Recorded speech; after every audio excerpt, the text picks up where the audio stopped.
Capítulo 7. Hobgoblin, conhecido também como Knacker, Coblinal, Polterduck, Carconos, Rubezal, Tesoureiro ou Pustequi, é uma espécie de goblin que o H supera em altura, tamanho e força. Normalmente os H usam enormes barbas, costume não partilhado com os goblins. O H vive em galerias e poços de minas, escombros, abismos, cavernas escuras, dentro das rochas, em toda espécie de grutas, lapas e ermos rochosos. Lá onde vive, há sempre riquezas escondidas na terra, como metais preciosos, minérios, carvão, sal ou petróleo. Por isso o H pode ser encontrado com frequência em minas, especialmente em minas abandonadas, mas gosta também de aparecer em minas ativas. Patife e devastador, peste e verdadeira calamidade para os mineiros que um folgado H manipula, confunde e atemoriza batendo nas paredes, destruindo os túneis, furtando e quebrando ferramentas e todo tipo de bens. Não lhe é estranho o costume de bater na cabeça de alguém com um taco, escondido atrás de uma quina, para evitar que apronte. Muito pode-se suborná-lo colocando em algum ponto escuro de uma galeria ou em um poço de uma mina, pão com manteiga, queijo das montanhas ou um grande pedaço de presunto defumado. Mas o melhor mesmo é um garrafão de aguardente, perante a qual o H demonstra muita gula. Fisiologus. Estão seguros, o vampiro confirmou, apressando a mula Dracul. Todos os três, Milva, Jaskier e, claro, Angoleme, que nos alcançou na hora certa no Vale Sansretor, e contou tudo usando diversas palavras pitorescas. Nunca consegui entender por que, entre vocês, humanos, a maioria dos xingamentos e palavrões se refere a sexo. O sexo é belo e deveria ser associado à beleza, alegria, prazer. Como é possível usar o nome de um órgão sexual como sinônimo grosseiro? Não desvie do assunto, Regis interrompeu Geralt. Claro, peço desculpas. Alertados por Angoleme de que havia bandidos se aproximando, atravessamos imediatamente a fronteira de Toussaint. Na verdade, Milva não ficara muito feliz, estava prestes a retornar e ajudá-los. Consegui fazer que mudasse de ideia, e Jaskier, para minha surpresa, em vez de ficar feliz por causa do refúgio oferecido pelas fronteiras do Principado, estava visivelmente assustado. Você não sabe, por acaso, o que ele teme tanto em Toussaint? Não sei, mas... Tenho minhas suspeitas, respondeu Geralt de forma ácida. Pois não foi o primeiro lugar onde nosso amigo trovador aprontou. Agora leva uma vida mais estável, pois faz parte de uma companhia respeitável, mas quando era jovem não existia nada sagrado para ele. Diria que poupava apenas porcos espinhos e mulheres que conseguiam subir até o topo de uma alta árvore. E não se sabe por que os maridos desconfiavam do trovador. Com certeza em Toussaint há algum marido cujas lembranças podem ressurgir quando encontrar Jaskier pela frente. Mas, na verdade, isso não importa. Voltemos aos assuntos concretos. E a perseguição? Espero que, não acho Regis sorriu que tenham nos seguido até Toussaint. A fronteira está cheia de cavaleiros errantes extremamente entediados que procuram a oportunidade de provocar uma briga. Continuando, logo fomos com um grupo de peregrinos que conhecemos na fronteira até o bosque sagrado de Mirkwood. E esse lugar desperta medo.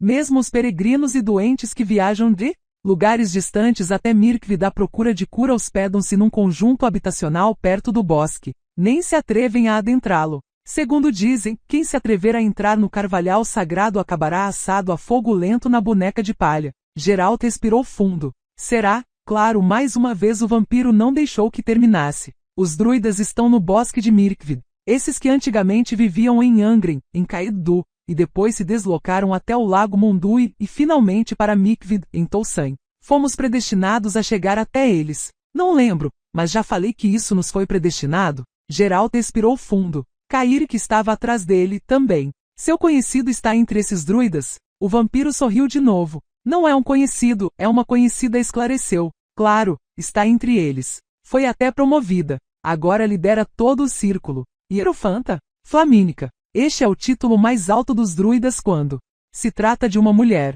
Só os homens é que podem ser hierofantes. É verdade.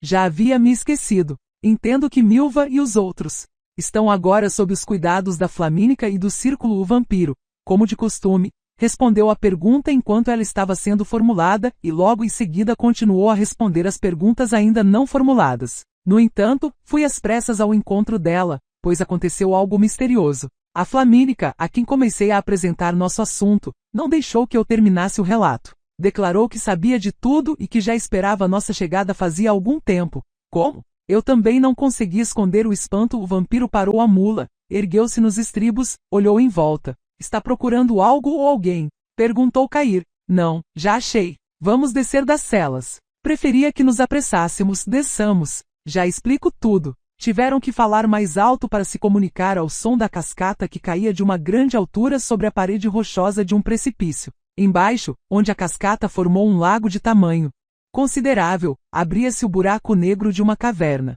É lá mesmo, Regis. Confirmou a suspeita do bruxo. Vim ao seu encontro, pois fui aconselhado a dirigi-lo até aqui. Você precisará entrar nessa caverna. Já lhe falei, os druidas sabiam de você, de Ciri, sabiam de nossa missão. E souberam de tudo isso da pessoa que vive ali. Essa pessoa se confia na druida, deseja falar com você. Se confia na druida, repetiu Geralt com ironia. Eu já passei por estas terras. Sei o que vive nas cavernas profundas no Monte do Diabo. Essas cavernas têm vários moradores, mas não dá para conversar com a grande maioria deles, só se for com uma espada. O que mais essa sua druida falou? Em que mais devo acreditar? De forma muito clara, o vampiro fixou os olhos negros em Geralt e deu a entender que de maneira geral não gosta nada de sujeitos que destroem e matam a natureza, principalmente dos bruxos. Expliquei que no momento você poderia ser considerado um bruxo só no título, e que não causa mais danos à natureza, se ela também não o prejudicar. Você deve saber que a Flamínica é uma pessoa extremamente esperta e notou logo de início que você deixou de exercer o ofício de bruxo não por mudanças em sua mundividência, mas forçado pelas circunstâncias. Eu sei muito bem, disse, que uma pessoa muito próxima ao bruxo foi tocada pela desgraça. Por isso o bruxo foi forçado a deixar de exercer o ofício de bruxo e ir prestar socorro. Geralt não comentou, mas seu olhar era tão enfático que o vampiro apressou-se a prestar esclarecimentos. Declarou o seguinte: o bruxo, que não exerce o ofício de bruxo, vai provar que é capaz de demonstrar humildade e sacrifício. Entrará no tenebroso abismo da terra. Indefeso, deixará todas as armas, todo o ferro afiado, todos os pensamentos afiados, toda a agressão, raiva, fúria, arrogância. Entrará com humildade. E então, nesse abismo, o humilde não-bruxo encontrará respostas às perguntas que o perturbam. Encontrará respostas a muitas perguntas. Mas se o bruxo permanecer bruxo, não encontrará nada. Geralt cuspiu na direção da cascata e da caverna. É um simples jogo, afirmou. Brincadeira. Ela quer pregar uma peça. Clarividência, sacrifício, encontros misteriosos em grutas, respostas. Esse tipo de truque banal é típico de contadores de histórias. No melhor dos casos, alguém está zombando de mim. Se não for puro deboche, de jeito nenhum debocharia de você, falou Regis com firmeza. De jeito nenhum, Geralt de Rivia. Então do que é que se trata? De uma das famosas extravagâncias dos druidas? Não saberemos, se falou Cair, até ver. Venha, Geralt, entraremos lá juntos. Não, o vampiro reprovou com a cabeça. A Flamínica foi muito firme nessa questão. O bruxo tem que entrar ali sozinho, desarmado. Me dê sua espada. Tomarei conta dela durante sua permanência lá. Diabos, começou Geralt, mas Regis interrompeu seu discurso com um gesto rápido. Me dê sua espada, estendeu a mão. E se você tiver alguma outra arma, também pode deixá-la comigo. Lembre-se das palavras da Flamínica. Nenhuma agressão. Sacrifício. Humildade. Você sabe. Quem eu encontrarei lá? Quem ou o que me espera nessa caverna? Não sei. Várias criaturas habitam os túneis subterrâneos embaixo de Górgona. Que os diabos me carreguem. O vampiro tossiu baixinho. Não podemos excluir essa possibilidade, falou com seriedade. Mas você precisa correr esse risco. Sei que você aceitará esse desafio. Estava certo. A entrada da caverna estava abarrotada com uma pilha imponente de caveiras, costelas, fêmures e ossos, do jeito que imaginava. No entanto, não se sentia cheiro de podridão. Os restos mortais eram antigos e, pelo que parecia, serviam para espantar os intrusos. Pelo menos era o que parecia. Adentrou na escuridão. Os ossos estalejavam e crepitavam sob seus pés. Sua visão logo se acostumou à falta de luz. Estava dentro de uma caverna gigantesca, uma cavidade rochosa cujo tamanho não podia ser avaliado pela visão, pois as proporções se desfaziam e desapareciam na floresta de estalactites que pendiam do teto, formando festões pitorescos. Do solo, que brilhava com a umidade e reluzia com o cascalho multicolor, cresciam estalagmites alvos e rosados, volumosos e consistentes na base e mais finos nas pontas. Alguns ultrapassavam e muito a altura do bruxo. Outros juntavam-se na parte superior com as estalactites, formando colunas. Ninguém o chamou. Os únicos sons que ressoavam era o eco da água que gotejava e corria pela caverna. Foi entrando devagar, diretamente para dentro da escuridão, por entre as colunas. Sabia que estava sendo observado. Era forte e insistente a sensação da falta da espada em suas costas, e como a sensação da falta do dente quebrado havia pouco tempo. Diminuiu o passo. Aquilo que pouco antes ele pensara que fossem rochas redondas alocadas ao pé das estalagmites agora arregalava enormes olhos reluzentes. Numa massa consistente de pelagem parda, coberta de poeira, abriam-se maxilares enormes e tremeluziam caninos pontiagudos. Barbegazi andava devagar, pisava com cuidado. Os barbegazis estavam por toda parte, grandes, médios e pequenos, obstruíam seu caminho e nem cogitavam a possibilidade de ceder espaço. Até então se comportavam surpreendentemente bem, mas não sabia o que aconteceria se pisasse em algum deles. As colunas pareciam formar uma floresta. Não havia como seguir reto, precisava constantemente desviar delas. Água gotejava de cima, do teto eriçado de estalactites. Havia cada vez mais barbegazis que o acompanhavam em sua marcha, rodavam e rolavam no solo rochoso. Ouvia seu grulhar e arfar monótono. Sentia seu cheiro forte, ácido. Precisou parar. No meio do caminho, entre duas estalagmites, num lugar que não podia ultrapassar, havia um grande equinope coberto de longos espinhos. Geraldo engoliu.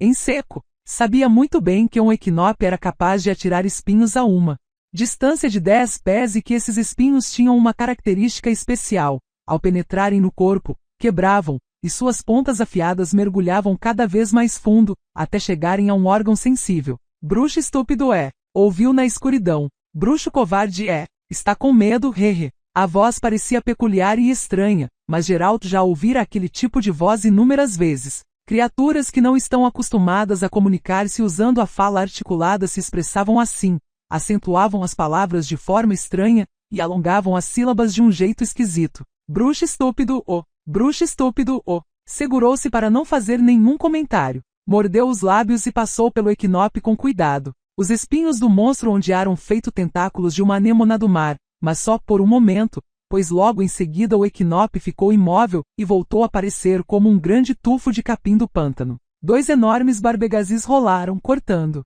seu caminho, gralhando e rosnando. De cima do teto, ressoou a batida de asas membranosas e uma risada sibilante, sinal inequívoco da presença de filorrinos e vespertilhos. Veio aqui, assassino, matador. Bruxo? A mesma voz ressoou de novo na escuridão. Meteu-se aqui. Atreveu-se. Mas não tem espada, matador. Como ele quer matar então? Com um olhar. Hehe. Talvez ressoou outra voz, com uma articulação ainda mais esquisita. Nós é que vamos matá-lo. Os barbegazis gralharam num coro imponente. Um deles, grande que nem uma abóbora madura, rolou muito próximo, abriu e fechou os maxilares como se quisesse morder os calcanhares de Geraldo. O bruxo abafou o palavrão que quase deixou escapar. Continuou andando. A água gotejava das estalactites e ressoava num eco cristalino. Algo ficou preso à sua perna. Segurou-se para não afastá-lo com violência. A criatura era pequena, um pouco maior que um cão pequinês. Aliás, parecia um pouco com um pequinês, pelo menos nas feições. Quanto ao resto, assemelhava-se a um macaco. Geraldo não tinha a mínima ideia do que poderia ser. Nunca antes vira nada parecido. Bricho, articulou o pequinês com estridor, mas de forma clara, agarrado ao sapato de Geraldo. Brichucho, beabeacucho. Cai fora, falou com os dentes cerrados. Solte meu sapato, senão vou lhe dar um chute na bunda. Os barbegazis gralharam com mais intensidade, de um jeito ameaçador. Algo berrou na escuridão. Geraldo não sabia o que era. Parecia uma vaca, mas o bruxo poderia apostar que não era uma vaca. Brichucho, beabeacucho. Solte meu sapato, repetiu, à beira de se descontrolar. Vim aqui desarmado, em paz. Você está me incomodando, cortou a fala ao engasgar com a onda de um fedor nojento que fazia seus olhos lacrimejarem e os cabelos se arrepiarem. A criatura que parecia um pequinês de olhos arregalados estava defecando exatamente em seu sapato. O fedor nojento era acompanhado por barulhos ainda mais asquerosos. Xingou à altura da situação e empurrou a criatura insistente com a perna, mas com muito mais delicadeza do que deveria. Mesmo assim, aconteceu o que esperava. Chutou o pequeno. Algo berrou na escuridão, acima do gemido e do gralhar dos barbegazis, e ressoou feito furacão. Chutou o pequeno. Machucou um ser menor que ele. Os barbegazis que estavam mais próximos de Geraldo rolaram aos seus pés. Sentiu manzorras nodulosas e duras feito pedras o agarrarem e imobilizarem. Não se defendeu, estava completamente entregue. Limpou o sapato no pelo do maior e mais agressivo deles. Puxavam-no pela roupa, até que sentou. Algo enorme deslizou de uma das colunas e saltou para o solo rochoso. Sabia o que era. Um hobgoblin. Corpulento, rechonchudo, peludo, de pernas tortas, de ombros muito largos, com uma barba ruiva que era mais larga ainda. Quando se aproximava, a terra tremia, não como se houvesse um hobgoblin, mas como se houvesse ali um cavalo percheron. Cada um dos pés calosos e largos do monstro por mais. Engraçado que isso pareça tinha 1,5 pés de comprimento. O hobgoblin debruçou-se sobre ele. Cheirava a vodka. Esses malandros produzem aguardente aqui e Geralt pensou instintivamente. Você bateu em um ser menor que você. Bruxo, o hobgoblin soltou uma baforada fétida em sua cara. Sem nenhum motivo, atacou e machucou uma pequena criatura mansa e inocente. Sabíamos que não podíamos confiar em você. Você é agressivo. Você tem instinto assassino. Quantos de nós você já matou, canalha? Não se achou na obrigação de responder. Oh! O hobgoblin soltou uma baforada ainda mais forte, impregnada com o odor de álcool ingerido. Sonhei com isso desde criança. Desde criança. Finalmente meu sonho se realizará. Vire à esquerda. E virou mesmo, como um idiota. E levou um soco nos dentes, executado pelo punho direito, tão forte que um clarão resplandeceu diante dele. Oh! O hobgoblin deixou à mostra seus enormes dentes tortos por entre o emaranhado de barba fedorenta. Sonhei com isso desde criança. Agora vire à direita. Chega! A ordem em voz alta e melodiosa ressoou de algum ponto do fundo da caverna. Chega de gozações e brincadeiras. Soltem o bruxo. Geralt cuspiu sangue do lábio cortado. Lavou o sapato no veio de água que escorria pela parede rochosa. O gambá com as feições de pequinês olhava para ele com sarcasmo, abrindo a boca num largo sorriso, com os dentes à mostra, mas mantinha uma distância segura. O hobgoblin tinha a mesma expressão no rosto e massageava o punho. Vá, bruxo, rosnou. Vá até lá, ele o está chamando. Eu espero, pois você vai voltar por este caminho. Para sua surpresa, a caverna estava iluminada. Projeções de claridade entravam por vãos no teto de estalactites e cruzavam-se, fazendo as rochas e formações geológicas resplandecerem numa miríade de brilhos e cores. No ar pendia uma bola mágica fulgurante, que se destacava com os reflexos do quartzo nas paredes. Apesar dessa iluminação, o fundo da caverna estava imerso na escuridão, e no interior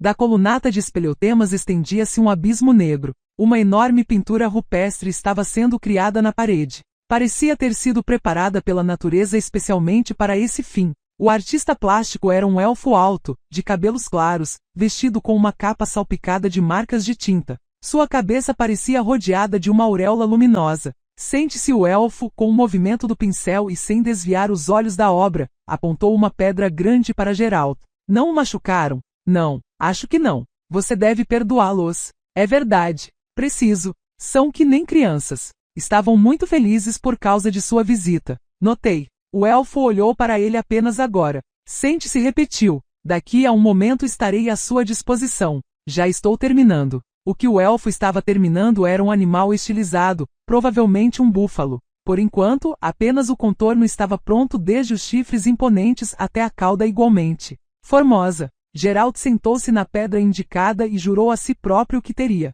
paciência e humildade até onde os limites lhe permitissem. Assobiando baixinho pelos dentes cerrados, o elfo mergulhou o pincel numa vasilha com tinta, e, com movimentos bruscos, pintou seu búfalo de roxo.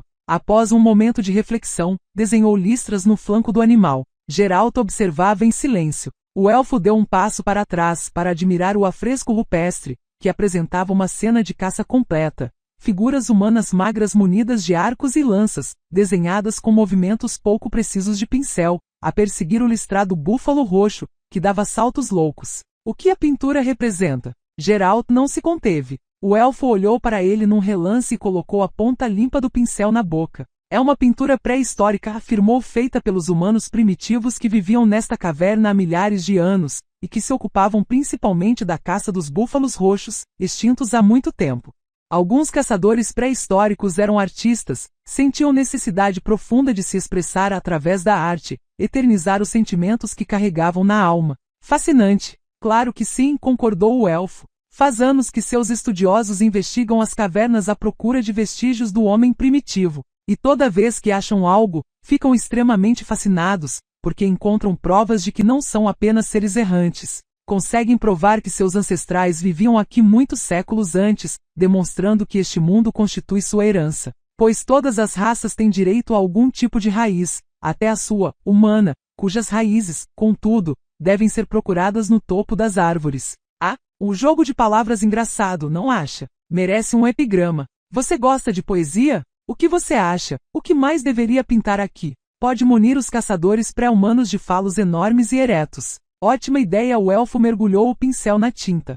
O culto fálico era típico das civilizações primitivas. Pode ser útil para a criação da teoria sobre a degeneração física da raça humana. Os ancestrais tinham falos do tamanho de porretes e seus descendentes ficaram com uns pintinhos engraçados em forma residual. Obrigado, bruxo. Não há de quê. Foi um simples reflexo de inspiração. A tinta parece muito fresca para ser pré-histórica. Daqui a 3, 4 dias as cores vão clarear sob a influência do sal que a parede exala, e a pintura vai se tornar tão pré-histórica que você nem imagina. Seus estudiosos vão se mijar de alegria quando a virem. Aposto que ninguém vai se dar conta de meu truque. Vai sim. Como? Você não vai resistir a deixar a obra sem assinatura. O elfo deu um riso abafado. Bem no ponto. Você me decifrou perfeitamente.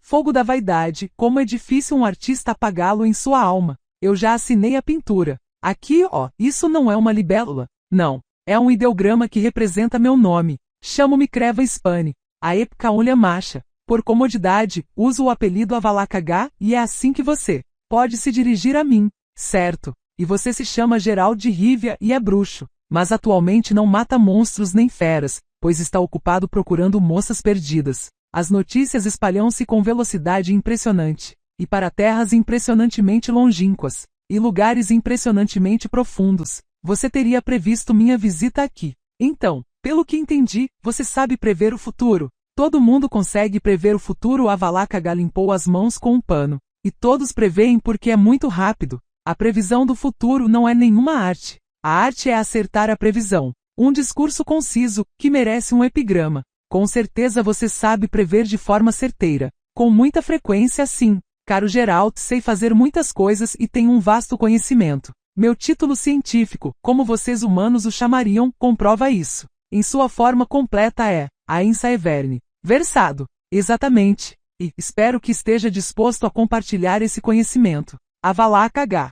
Permaneceu calado por um momento. Compartilhar. Falou lentamente. Com você? O conhecimento, meu caro, é um privilégio, e os privilégios podem ser compartilhados apenas com seres iguais. Por que motivo eu, o elfo, versado, membro das elites, deveria compartilhar qualquer coisa com um descendente de uma criatura que apareceu no universo há apenas 5 milhões de anos, e que evoluiu a partir de um macaco, uma ratazana, um chacal, ou algum outro mamífero? Uma criatura que precisou de cerca de 1 milhão de anos para descobrir que com suas 2 mãos peludas podia fazer uma operação com um osso roído, e que logo em seguida enfiou esse osso no ânus e piou de felicidade. O elfo virou-se, fixou os olhos em sua pintura e ficou em silêncio. Por que você se atreve a achar que compartilharei algum tipo de conhecimento com você, homem? Fale! Geralt limpou o sapato dos restos da merda. Talvez porque seja algo inevitável, respondeu de um jeito seco. O elfo virou-se com um movimento brusco. O que é inevitável? Perguntou com os dentes cerrados. Talvez o fato de que daqui a alguns anos Geralt não estava com vontade de levantar a voz, as pessoas simplesmente vão se apoderar de qualquer tipo de conhecimento sem se preocupar se alguém quer compartilhá-lo com elas ou não, inclusive do conhecimento que você, elfo e versado, esconde com tanta esperteza atrás dos afrescos rupestres. Se por acaso, os humanos não tiverem a ideia de destruir com picaretas essa parede na qual você pintou uma prova falsa da existência pré-humana. E aí? O que você tem para me dizer, meu caro fogo de vaidade? O elfo bufou e riu. Realmente disse. Seria uma vaidade estúpida supor que vocês não o destruiriam. Vocês destroem tudo. Mas qual é a moral da história? Me diga, homem. Não sei. Me diga você. E se não quiser dizer, então irei embora, de preferência por outra saída, pois por onde entrei esperam por mim seus companheiros folgados que desejam mexer com minhas costelas. Aí está. O elfo abriu as mãos num movimento brusco, e a parede rochosa abriu-se, rangendo e estalando, dividindo brutalmente o búfalo roxo pela metade. Saia por aqui. Pise em direção da luz. Metafórica ou literalmente por regra, é o caminho certo. Fico com um pouco de pena, murmurou Geralt. Estou falando do afresco. Deve estar brincando, o elfo disse após um momento de silêncio, de uma forma surpreendentemente meiga e amigável. Não vai acontecer nada com o afresco. Eu vou fechar a rocha com o mesmo encanto. Não haverá nenhuma rachadura. Venha, vou sair com você, vou guiá-lo. Cheguei à conclusão de que tenho algo para lhe dizer, e para mostrar também. O interior estava imerso na escuridão, mas o bruxo sabia que a caverna era enorme, percebeu pela temperatura e pelo movimento do ar. O cascalho em que pisavam estava molhado. Avallac'h Agha usou a magia para iluminar tudo do modo élfico, apenas por meio de um gesto, sem proferir o encanto. Uma bola luminosa subiu até o teto, e as formações de cristal de rocha nas paredes da gruta resplandeceram numa miríade de reflexos e brilhos. As sombras dançaram. O bruxo suspirou contra a vontade. Não era a primeira vez que via as esculturas e estátuas élficas, mas a impressão era sempre a mesma, que as figuras de elfos e elfas retidas em movimento, durante a execução de um gesto,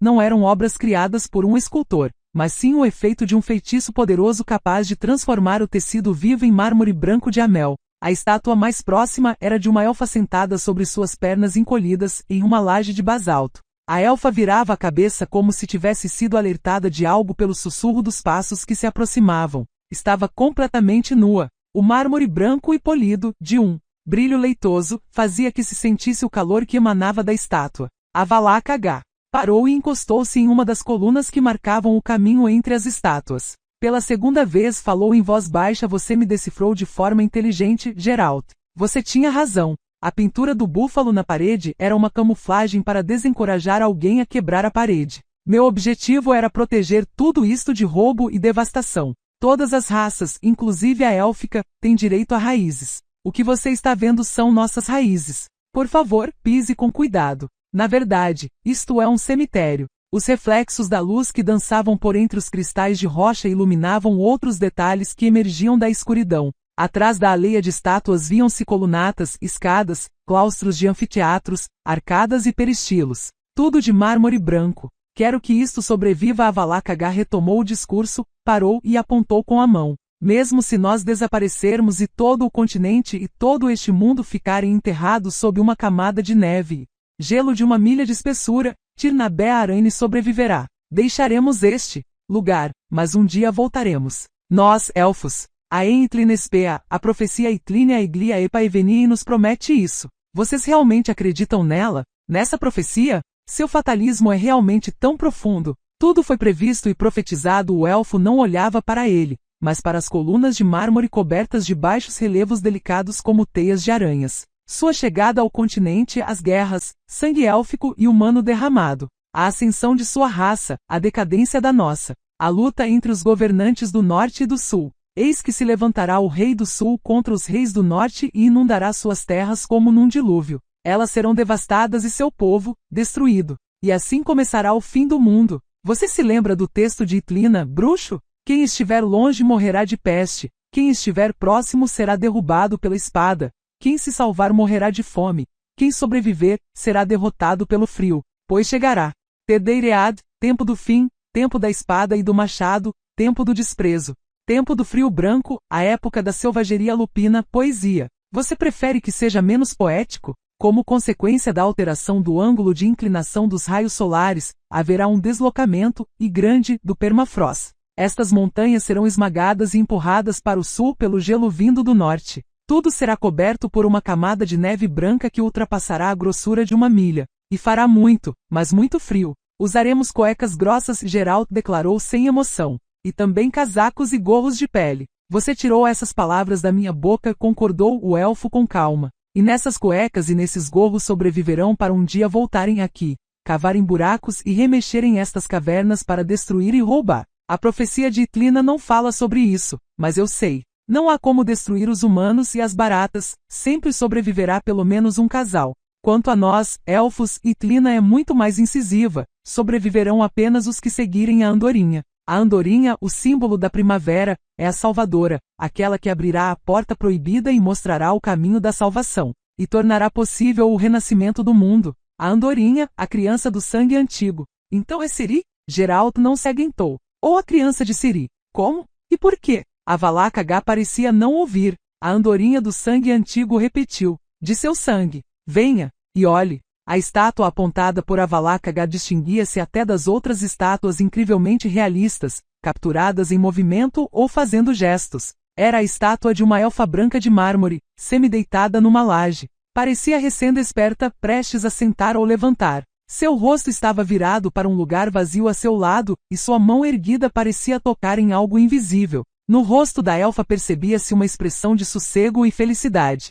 Essa é Lara Dorren a Ipshadal. Claro que não é um túmulo, apenas um cenotáfio. Você estranhou a posição da estátua? Pois não foi aceito o projeto para esculpir em mármore os dois lendários amantes, Lara e Cregennan de Lod. Cregennan era humano, seria um sacrilégio gastar o mármore de Amel para esculpir sua estátua. Seria profanação colocar a estátua de um humano aqui em Tir na Bearaine. Porém seria um crime ainda maior destruir, com premeditação, a memória desse sentimento. Por isso se optou pelo meio-termo. Formalmente Cregennan não está aqui. No entanto, ele está aqui sim, no olhar e na pose de Lara. Os amantes estão juntos. Nada conseguiu separá-los. Nem a morte, nem o esquecimento, nem o ódio. O bruxo teve a sensação de que a voz indiferente do elfo havia se alterado por um instante. Mas provavelmente isso não era possível. A Valak H aproximou-se da estátua e com um gesto cuidadoso e delicado acariciou o braço de mármore. Depois virou-se e em seu rosto triangular surgiu de novo o mesmo sorriso. Levemente irônico. Você sabe, bruxo, qual é a maior desvantagem da longevidade? Não. Sexo. O quê? Você ouviu bem. Sexo. Após menos de 100 anos começa a dar tédio. Não há nada nele que possa fascinar ou excitar, nada que teria o encanto estimulante de uma novidade. Tudo já foi experimentado. Deste jeito ou de outro, mas já foi. E de repente chega a conjunção das esferas e aparecem aqui vocês, humanos. Aparecem aqui os últimos humanos sobreviventes, vindos de outro mundo, de seu mundo antigo, que conseguiram destruir por completo, com suas próprias mãos, ainda peludas, apenas 5 milhões de anos após se formarem como espécie. Vocês são poucos, sua estimativa de vida é baixíssima, então sua sobrevivência depende do ritmo de procriação. Portanto a luxúria perversa sempre os acompanha, o sexo toma conta de vocês, torna-se uma força mais intensa ainda que o instinto de sobrevivência. Morrer, por que não, se antes dá para fornicar? A filosofia de vocês se limita a isso. Geralt não. Interrompia nem comentava, embora tivesse enorme vontade de falar. E o que é de repente acontece? A Valak H retomou o discurso. Os elfos, entediados com as elfas entediadas, começam a se interessar por humanas sempre cheias de tesão, e as elfas entediadas entregam-se por curiosidade perversa aos humanos sempre cheios de vigor e força. E aconteceu algo que ninguém consegue explicar. As elfas, que normalmente ovulam uma vez a cada 10 ou 20 anos, ao acasalarem com os humanos começaram a ovular a cada orgasmo intenso, pois acionou-se algum hormônio adormecido ou até uma combinação de hormônios. As elfas perceberam que, na prática, podem ter filhos com os humanos. Foi graças às elfas que não os exterminamos quando ainda éramos mais fortes. Depois, vocês já eram mais fortes e começaram a nos exterminar. Mas as elfas eram ainda suas aliadas. Elas é que eram as defensoras da convivência, cooperação e coexistência, e não queriam admitir que na verdade se tratava apenas de copulação. Geralt tossiu. E o que? Isso tem a ver comigo? Com você? Absolutamente nada. Mas tem tudo a ver com Ciri, pois ela é descendente de Lara Dorren a Ipshadal, e Lara Dorren era defensora da coexistência com os humanos. Principalmente com um deles, Cregennan de Lod, um feiticeiro humano. Lara Dorren coexistiu com esse Cregennan, com frequência e de forma efetiva. Indo direto ao ponto, engravidou dele dessa vez o bruxo também manteve silêncio. O problema é que Lara Dorren não era uma simples elfa. Era uma carga genética especialmente preparada, resultado de anos de trabalho. Em conjunto com outra carga élfica, claro, daria à luz uma criança ainda mais especial. Enterrou essa chance ao conceber a criança a partir do sêmen humano. Desperdiçou resultados de centenas de anos de planejamento e preparações. Pelo menos foi o que se achava na época. Ninguém suspeitava que o mestiço concebido por Cregennan pudesse herdar algo positivo da mãe de sangue puro. Não, aquele tipo de incompatibilidade não poderia trazer nada de bom, por isso interrompeu Geralt e foi castigado com tanta severidade. Não foi assim, do jeito que você pensa. A Valak H olhou para ele rapidamente. Embora o relacionamento de Lara Dorren e Cregennan tivesse provocado muitos danos aos elfos, para os humanos poderia ser apenas benéfico. No entanto, não foram os elfos, mas os humanos que assassinaram Cregena. Os humanos, e não os elfos, causaram a desgraça de Lara. Foi exatamente o que aconteceu, embora muitos elfos tivessem motivos para odiar os amantes, inclusive motivos pessoais. Foi a segunda vez que Geralt notou uma leve mudança na voz do elfo. De qualquer forma, Avallac'h retomou o discurso e a coexistência se dissipou como bolha de sabão, e as raças se atacaram mutuamente. Começou a guerra que dura até hoje. Entretanto, o material genético de Lara existe, como você já deve ter deduzido, e até se desenvolveu. Infelizmente passou por mutações.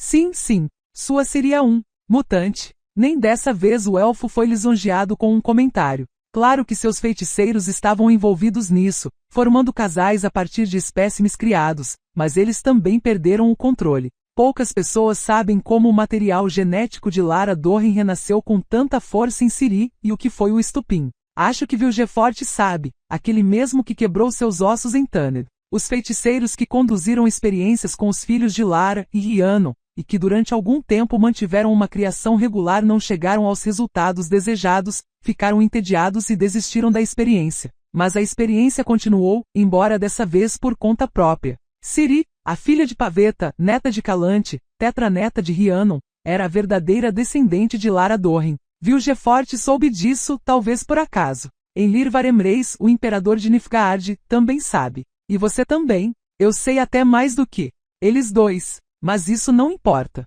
O moinho do destino está funcionando, as mós da fortuna estão moendo. Aquilo que é predestinado tem que se cumprir. E o que precisa se cumprir? O que está predestinado. O que foi determinado lá em cima, no sentido metafórico, claro. Algo que é determinado pelo funcionamento de um mecanismo infalível em cujas bases se encontram o fim, o plano e o resultado. É poesia ou metafísica? Ou as duas, porque às vezes é difícil separá-las. É possível saber algo concreto? Pelo menos minimamente concreto? Teria prazer em discutir com você sobre isso ou aquilo, mas infelizmente estou com pressa. Avallac'h examinou-o com um olhar demorado. E por que tanta pressa? Ah, peço desculpas. Pelo que me parece, você não entendeu nada do que falei. Serei mais claro, então. Sua grande expedição de socorro já não tem nenhum sentido. Perdeu completamente o sentido. Há alguns motivos para isso, retomou o elfo, olhando para o rosto imóvel do bruxo. Primeiro, já está tarde demais, o mal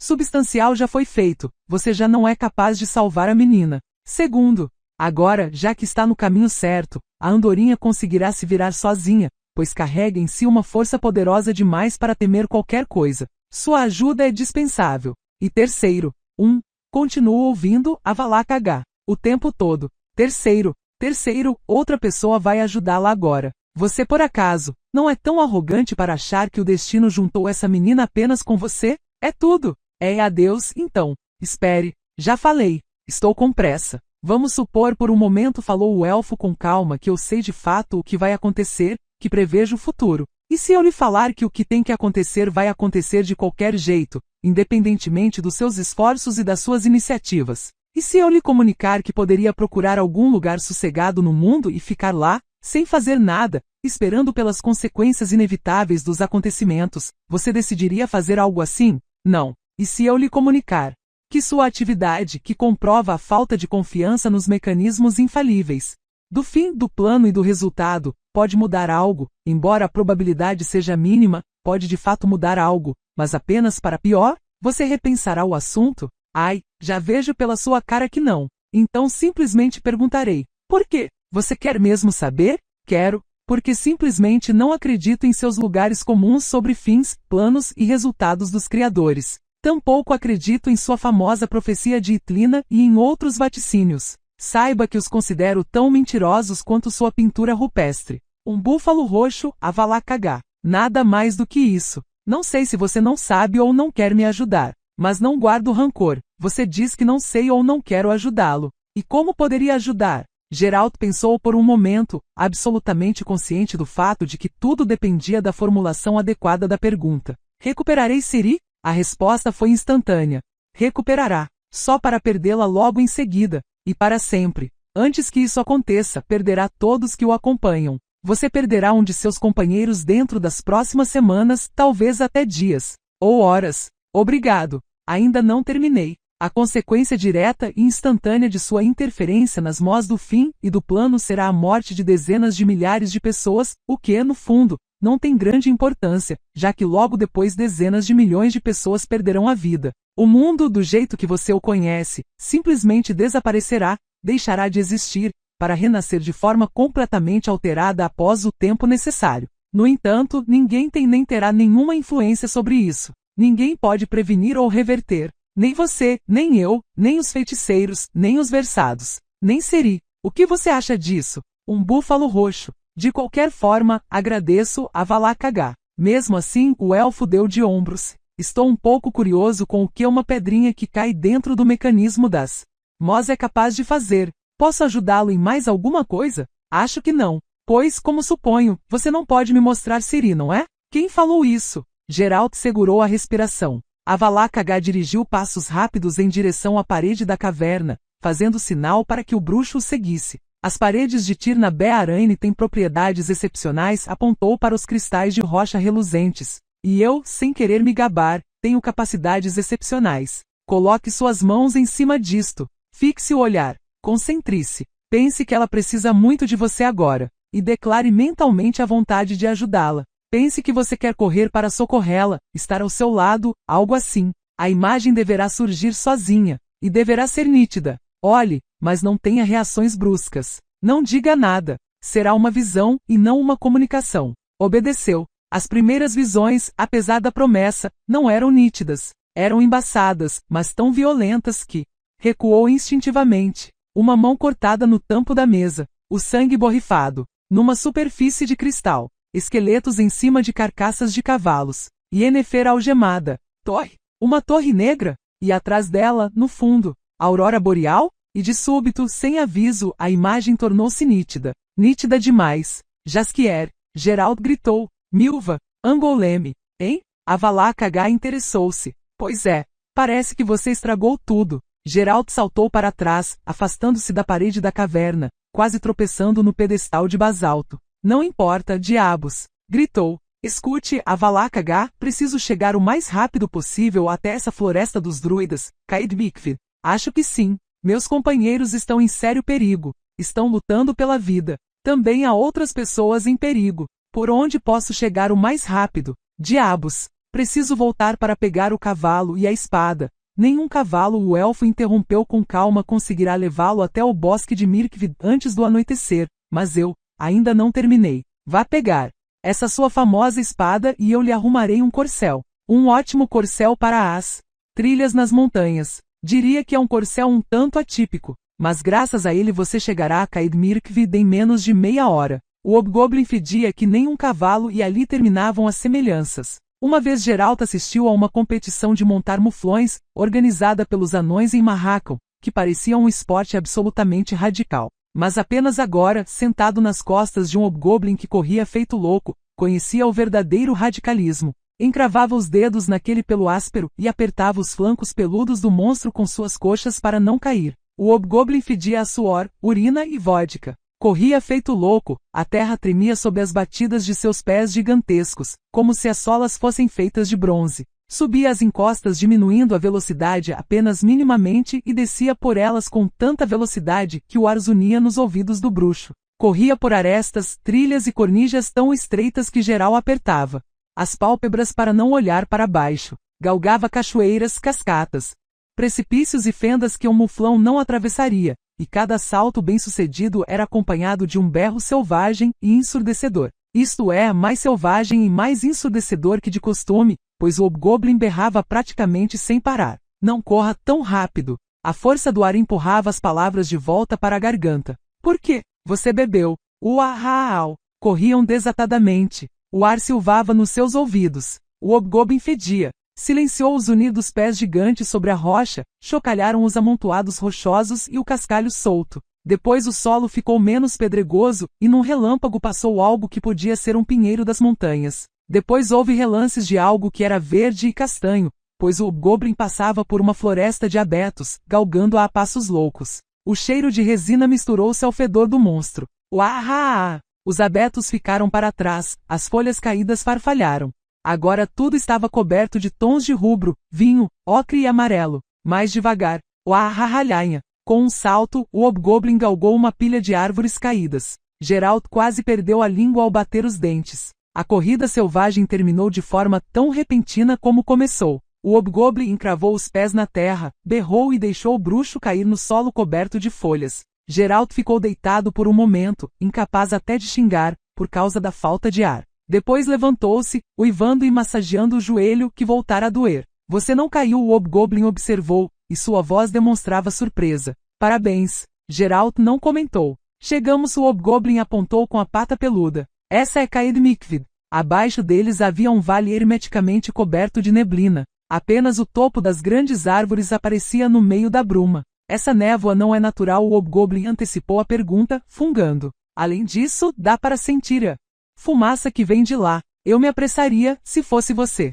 E iria junto. Fiquei até enjoado de tanta vontade de dar porrada em alguém. E desde criança sonhei com a possibilidade de atacar os humanos com um bruxo nas costas. Mas a Valak H proibiu que eu me revelasse. Trata-se da segurança de toda a nossa comunidade, eu sei. Não me leve a mal por ter dado um soco em você. Não se preocupe. Você é gente finíssima. Obrigado. Agradeço também por me dar carona. O hobgoblin lançou um largo sorriso por entre a barba ruiva e soltou uma baforada de vodka. O prazer é meu. A neblina que cobria a floresta Mirkvid era espessa e tinha formato irregular. Lembrava cobertura de chantilly em cima de um bolo confeitado por uma cozinheira descontrolada. Essa neblina lhe recordava Brokilon, pois a floresta das Dríades com frequência cobria-se de uma bruma mágica espessa, que servia de proteção e camuflagem. O ambiente sóbrio e ameaçador da floresta também era parecido. Essa floresta, ao menos em suas bordas, era composta principalmente de amieiros e faias. E exatamente como em Brokilon, já no limiar da floresta, numa estrada coberta de folhagem, Geralt quase tropeçou em cadáveres. As pessoas brutalmente assassinadas não eram druidas nem nilfgaardianos, tampouco pertenciam à Ansa de Rouxinol ou Sirihu. Antes que Geralt notasse os contornos das carroças na neblina, lembrou-se de que Regis falara em peregrinos. Pelo que parecia, para alguns dos peregrinos a romaria terminara de modo pouco feliz. O fedor da fumaça e do queimado, insuportável no ar úmido, ficava cada vez mais nítido, apontava o caminho. Logo em seguida o caminho foi indicado também por vozes, gritos e por uma música desafinada que soava de guslas. Geralt apressou o passo. Havia uma carroça parada na estrada, que estava lamacenta por causa da chuva. Junto das rodas havia mais cadáveres. Um dos bandidos revirava a carroça, jogando objetos e equipamentos na estrada. Outro segurava os cavalos desaparelhados. Outro ainda arrancava um sobretudo de pele de raposa que estava em um dos peregrinos mortos. O quarto sujeito arranhava o arco nas guslas encontradas provavelmente por entre os objetos saqueados, mas não conseguia emitir uma única nota limpa no instrumento. A cacofonia foi de grande utilidade, abafou os passos de Geralt.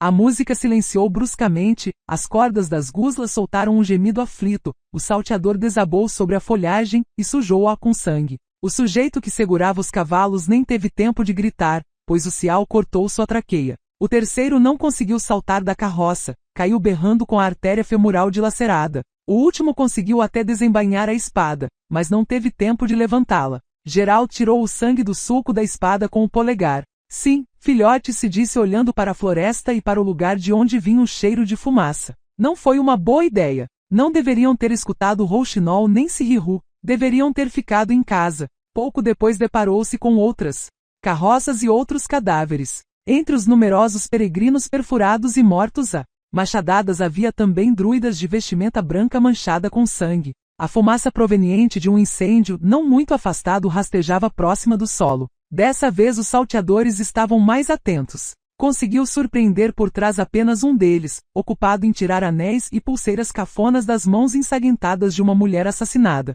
Geralt cortou o bandido sem pensar. O salteador berrou, e então os bandidos restantes misturados com nilfgaardianos saltaram em cima de Geralt aos gritos. Fugiu para dentro da floresta, encostou-se na árvore mais próxima para que o tronco protegesse suas costas. Mas antes que os bandidos o alcançassem, ouviu-se o estrondo dos cascos de cavalos, e dos arbustos e da bruma emergiu um gigantesco cavalo revestido de chebraica xadrez aurirrubra posicionada transversalmente. O cavalo carregava um cavaleiro de armadura completa, com capa alva e elmo de viseira pontiaguda em formato de bico. Antes que os bandidos conseguissem retomar o fôlego, o cavaleiro já os havia alcançado, golpeava com a espada para todos os lados e o sangue jorrava em abundância. Era uma visão formosa. No entanto, Geralt não tinha tempo para ficar olhando, pois fora atacado por 2 outros bandoleiros, um de gibão cor de vinho e um nilfgaardiano vestido de preto. O bandido que não se resguardou durante o ataque teve seu rosto cortado transversalmente.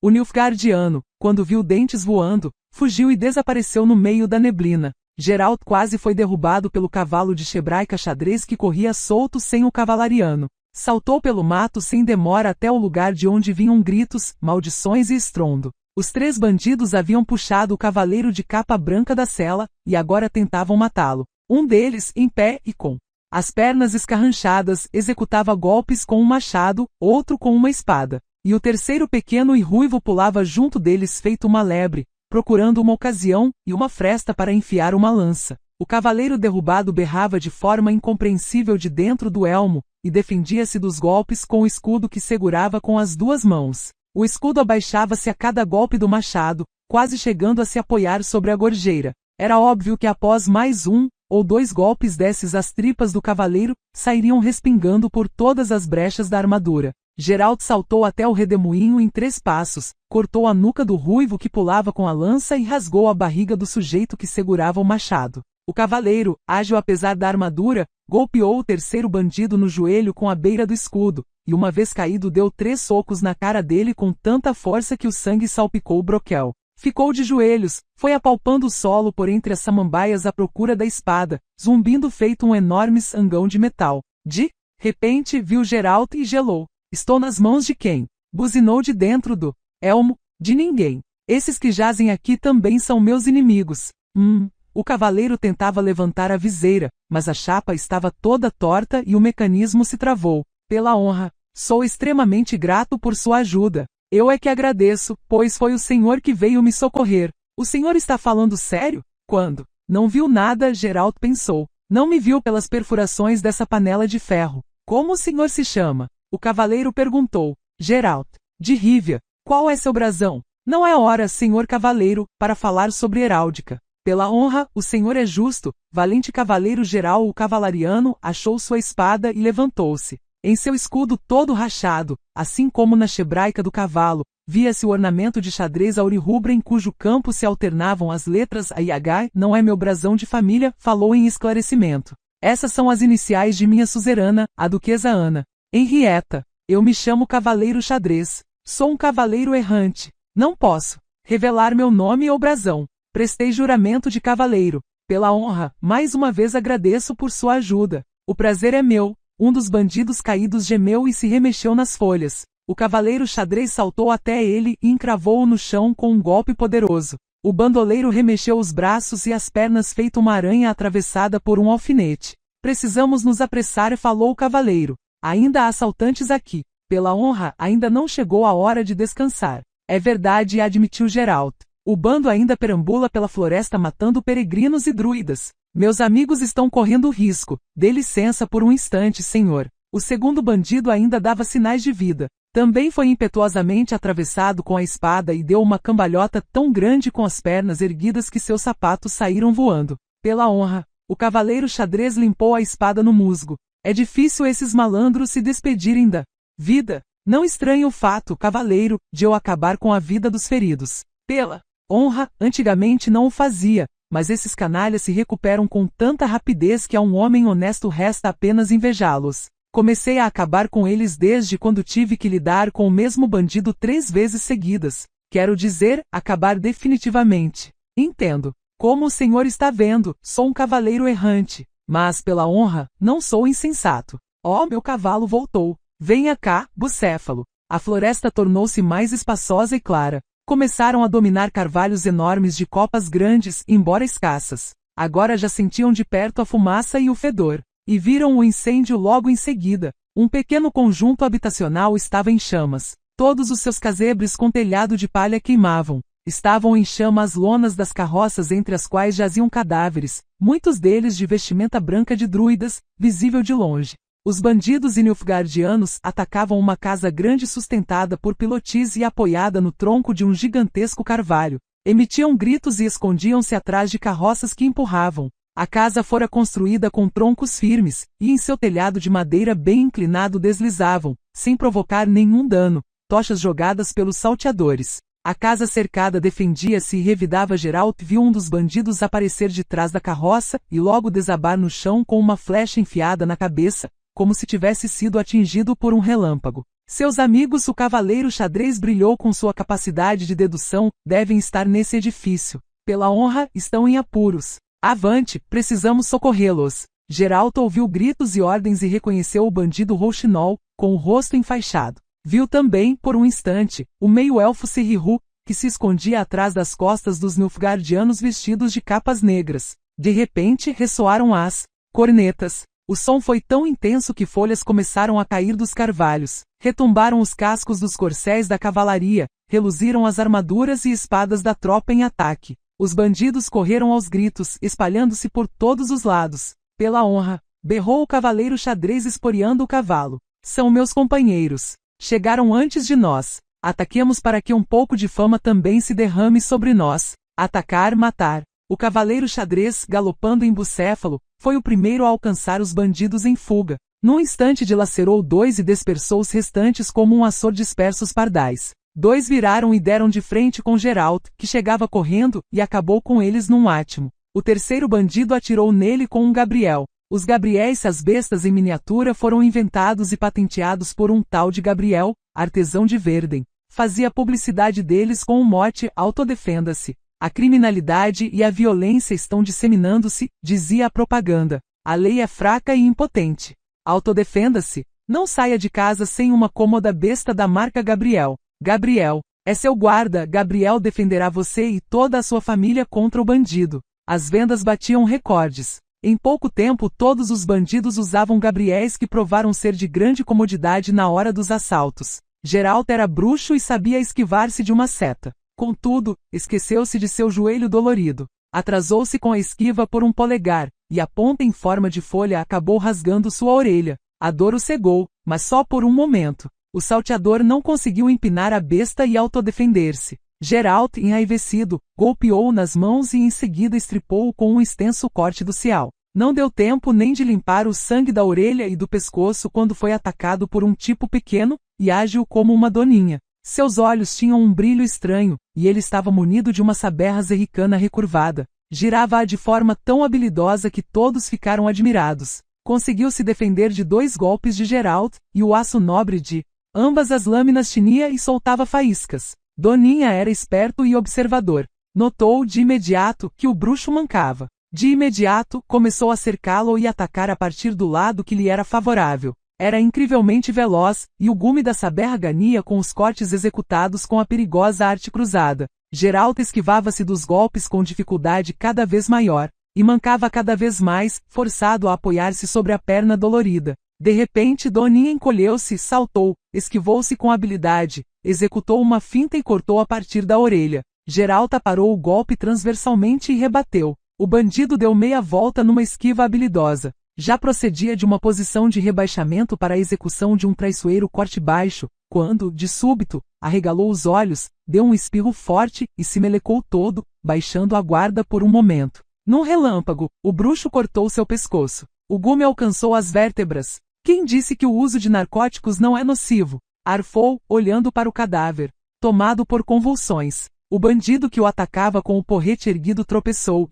Desabou, enfiando o nariz na lama. Havia uma flecha encravada em seu occipício. Estou chegando, bruxo! Gritou Milva. Estou chegando. Fique firme aí. Geralt virou-se, mas não havia quem matar. Milva acertou o único bandido que ficara na área. Os restantes fugiram para dentro da floresta, perseguidos pelos cavaleiros coloridos. O cavaleiro xadrez foi caçar alguns deles montado em bucéfalo. Conseguiu alcançá-los, pois ouviam-se suas ameaças proferidas em tons extremamente severos. Um dos Nilfgaardianos negros, que não fora golpeado com o devido cuidado, levantou-se de repente e desatou a fugir. No mesmo instante Milva levantou o arco e empinou-o. A flecha cantou, e o Nilfgaardiano desabou sobre as folhas com uma flecha de plumagem cinza enfiada entre as escápulas. A arqueira respirou de forma pesada. Vão nos enforcar e disse. Por que você acha isso? Estamos em Nilfgaard e já é o segundo mês que eu atiro principalmente contra os Nilfgaardianos. Estamos em Tolsan, e não em Nilfgaard. Geralt apalpou o flanco da cabeça, e em seguida tirou a mão toda coberta de sangue. Diabos! O que tem ali? Veja a Milva. A arqueira olhou atenta e criticamente. Cortaram apenas sua orelha, constatou por fim. Não se preocupe. É fácil falar. Eu gostava muito dessa orelha. Ajude-me a enfaixá-la com alguma coisa. O sangue está pingando por baixo da roupa. Onde estão Jaskier e Angoleme? Dentro da casa, junto dos peregrinos. Droga! Ressoou o galope de cavalos. Emergiram da névoa cavalgando corsés de batalha, 3 cavaleiros com capas e flâmulas esvoaçantes. Antes de soar algum grito de guerra, Geralt encravou os dedos no braço de Milva e puxou-a para debaixo da carroça. Não podiam brincar com alguém que galopava munido de uma lança de 14 pés de comprimento e que alcançava uma distância de 10 pés a partir da cabeça do cavalo. Saiam daí! Larguem as armas e saiam! Os ginetes dos cavaleiros revolviam a terra em volta da carroça com as ferraduras. Vão nos enforcar, murmurou Milva. Talvez tivesse razão. Vagabundos!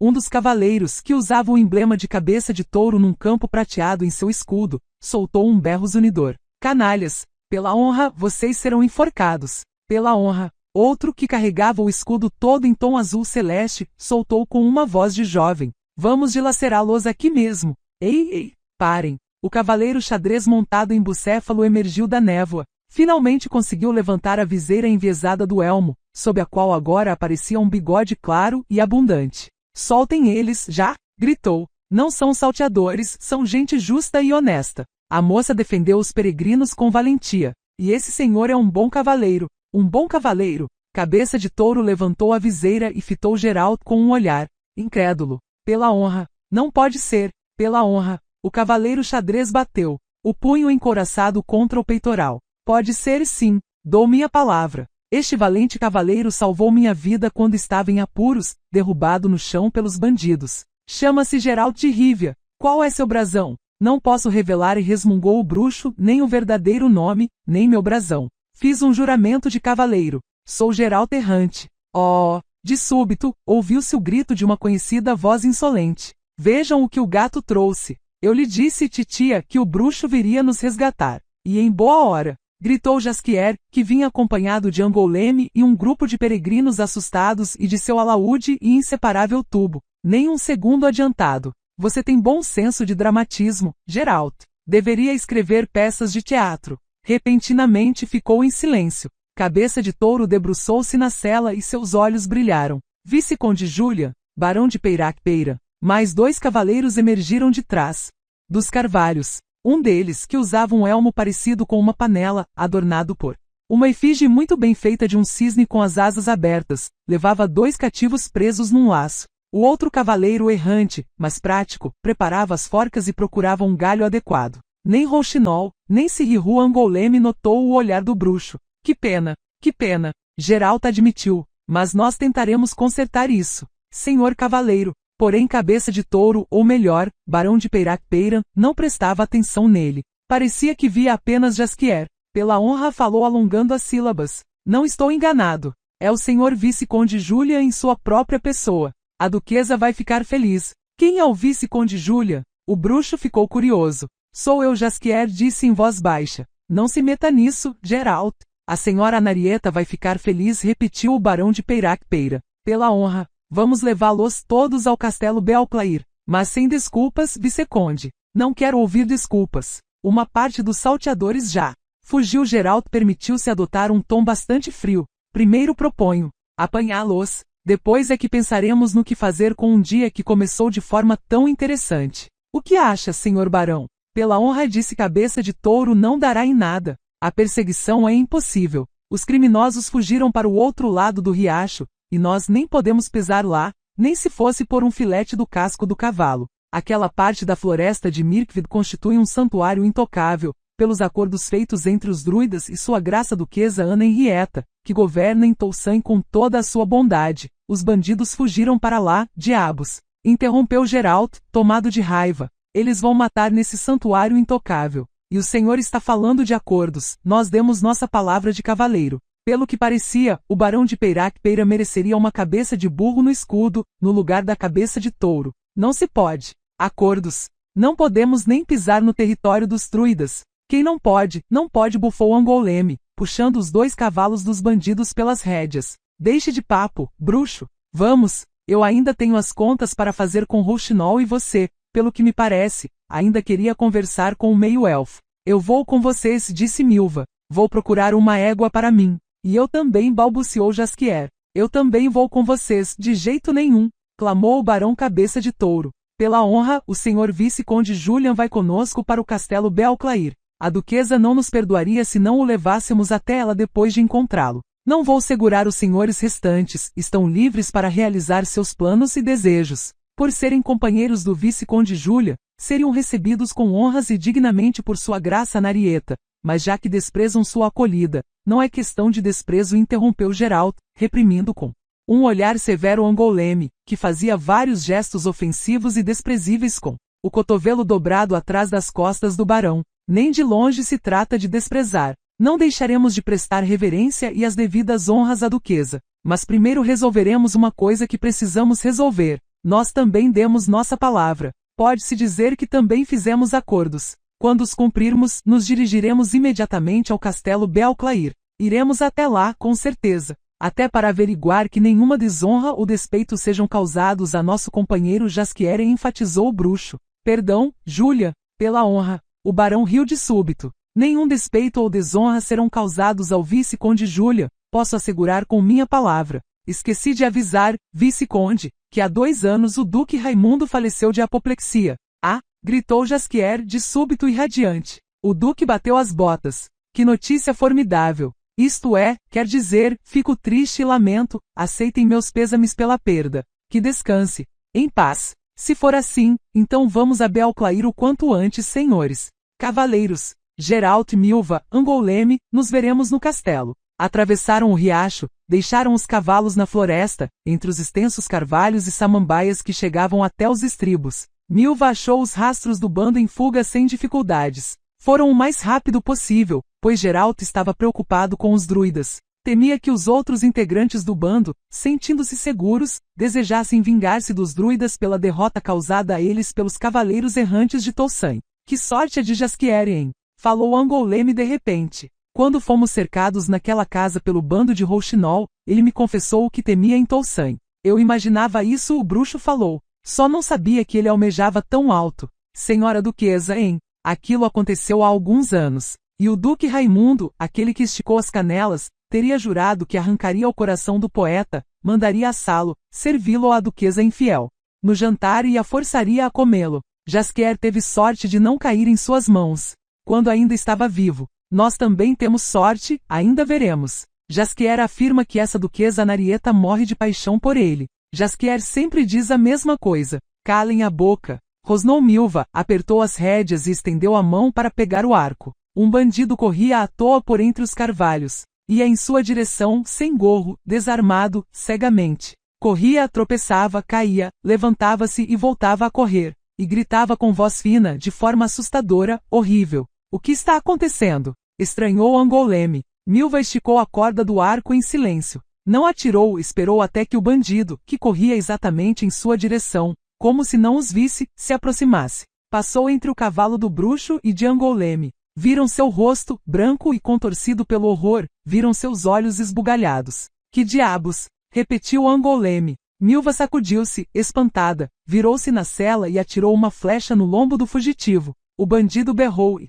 desabou por entre as samambaias. A terra tremeu tanto que os frutos caíram de um carvalho próximo. Fico me perguntando, falou Angoleme, do que ele estava fugindo. A terra tremeu de novo. Os arbustos farfalharam, os galhos quebrados estalaram. O que é isso? Gaguejou Milva e ficou em pé nos estribos. O que é isso, bruxo? Geralt viu e suspirou em voz alta. Angoleme também viu, e ficou pálida. Cacete! O cavalo de Milva também viu, rinchou em pânico, empinou-se e em seguida deu um coice. A arqueira foi jogada para fora da sela e derrubada com ímpeto no chão. O cavalo fugiu para dentro da floresta. O corcel do bruxo seguiu instintivamente atrás dele e, infelizmente, escolheu passar por debaixo de um galho de carvalho suspenso numa altura baixa. O galho varreu o bruxo da sela. O choque e a dor no joelho quase fizeram que desmaiasse. Angoleme foi quem conseguiu dominar o cavalo enraivecido por mais tempo, mas no fim ela também caiu no chão.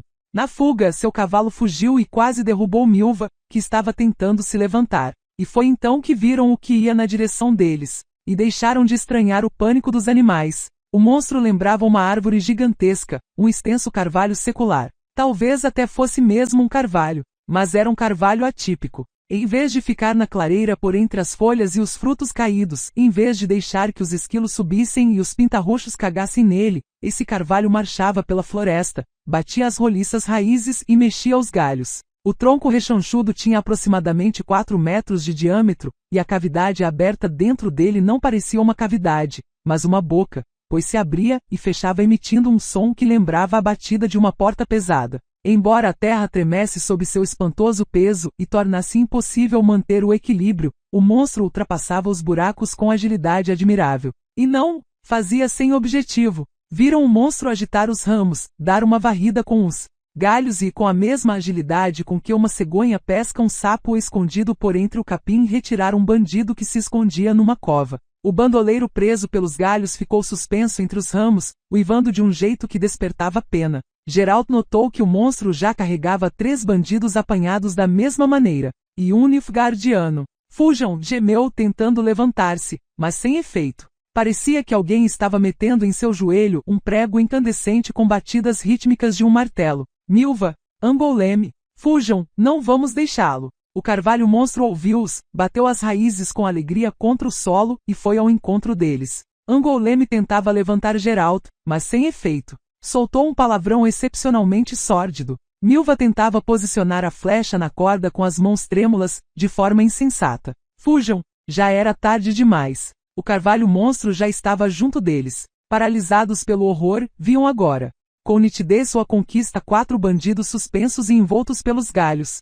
2 estavam vivos, pois vociferavam e remexiam as pernas. O terceiro, provavelmente desmaiado, pendia imóvel. Obviamente o monstro tentava pegar bandidos vivos, mas não conseguiu fazer isso com o 4º capturado, pois por omissão deve tê-lo apertado excessivamente, como se via pelos olhos esbugalhados da vítima, e pela língua esticada até o queixo melado em sangue e vômito. Num instante os 3 já estavam no ar, envoltos pelos galhos, gritando aos berros. Paz, paz, paz, ouviram de baixo, vindo das raízes. Paz, paz, arvorezinha. Uma jovem druida de vestimenta branca e uma coroa de flores na cabeça andava atrás do carvalho monstro, apressando-o com um ramo com folhas. Não machuque, arvorezinha, não aperte. Delicadamente. Paz, paz, paz. Não somos bandidos, gemeu Geralt de cima, com dificuldade, emitindo a voz de seu peito esmagado pelo aperto do ramalho. Ordene-lhe que nos solte. Somos inocentes, todos dizem a mesma coisa. A druida espantou a borboleta que sobrevoava sua sobrancelha.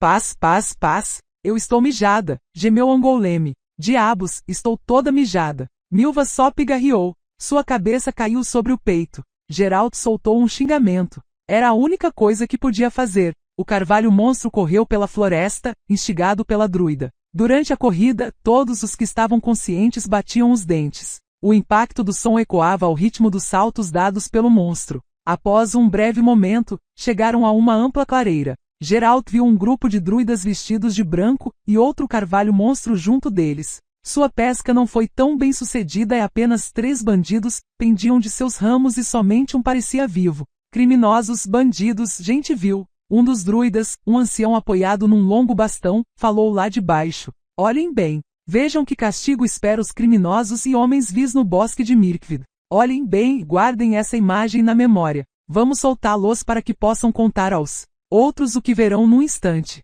Para a advertência de todos vocês. Bem no meio da clareira havia uma pilha amontoada de lenha e galhos secos e em cima dela, apoiada com varas, uma gaiola de palha em forma de um boneco rechonchudo. A gaiola estava cheia de gente que se agitava e gritava. O bruxo ouviu nitidamente o coachar do bandido rouxinol, um coachar rouco de medo. Viu-se Riru entalado nas tramas de palha, o rosto contorcido de medo e pálido feito cal druidas. Vociferou Geralt, mobilizando nesse grito todas as forças para que pudesse ser ouvido por entre o alvoroço geral. Senhora Flamínica, sou o bruxo Geralt. Como? Perguntou uma mulher alta e magra, de cabelos cor de aço que caíam sobre as costas, apertados sobre sua testa com uma coroa de visgo. Sou Geralto o bruxo, o amigo de Emiel Regis. Repita, pois não ouvi bem. Geralt, o amigo do vampiro. Ah, deveria ter falado antes. O carvalho monstro colocou-os no chão, após um gesto da druida de cabelos cor de aço. Contudo, não foi gentil.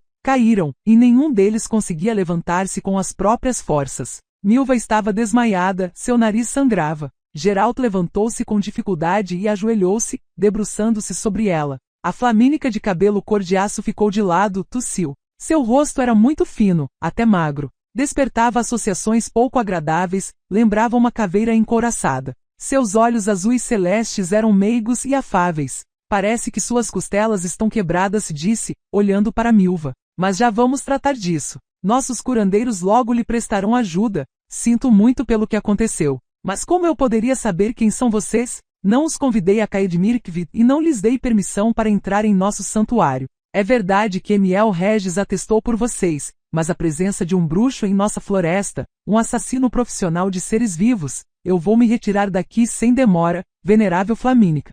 Garantiu Geralt, calou-se quando viu druidas com tochas acesas se aproximarem da pilha de lenha e do boneco de palha. Não, gritou, fechando os punhos. Parem. Essa gaiola, falou a Flamínica, como se não o tivesse ouvido, e a princípio ia servir de alimentador de animais famintos no inverno e ficar na floresta, cheia de feno. Mas quando apanhamos esses canalhas, lembrei das abjetas fofocas e calúnias que as pessoas andam espalhando sobre nós. Tudo bem, pensei, vocês terão sua boneca de palha. Vocês próprios o inventaram como um pesadelo que desperta terror. Então eu vou providenciar-lhes esse horror. Ordene que parem, disse o bruxo arfando. Venerável Flamínica, não acendam. Um desses bandidos está em posse de informações importantes para mim. A Flamínica cruzou os braços no peito. Seus olhos azul celeste ainda estavam meigos e afáveis. Não disse em tom seco. Nada disso. Eu não acredito na delação premiada. Qualquer tentativa de se safar de punição é imoral.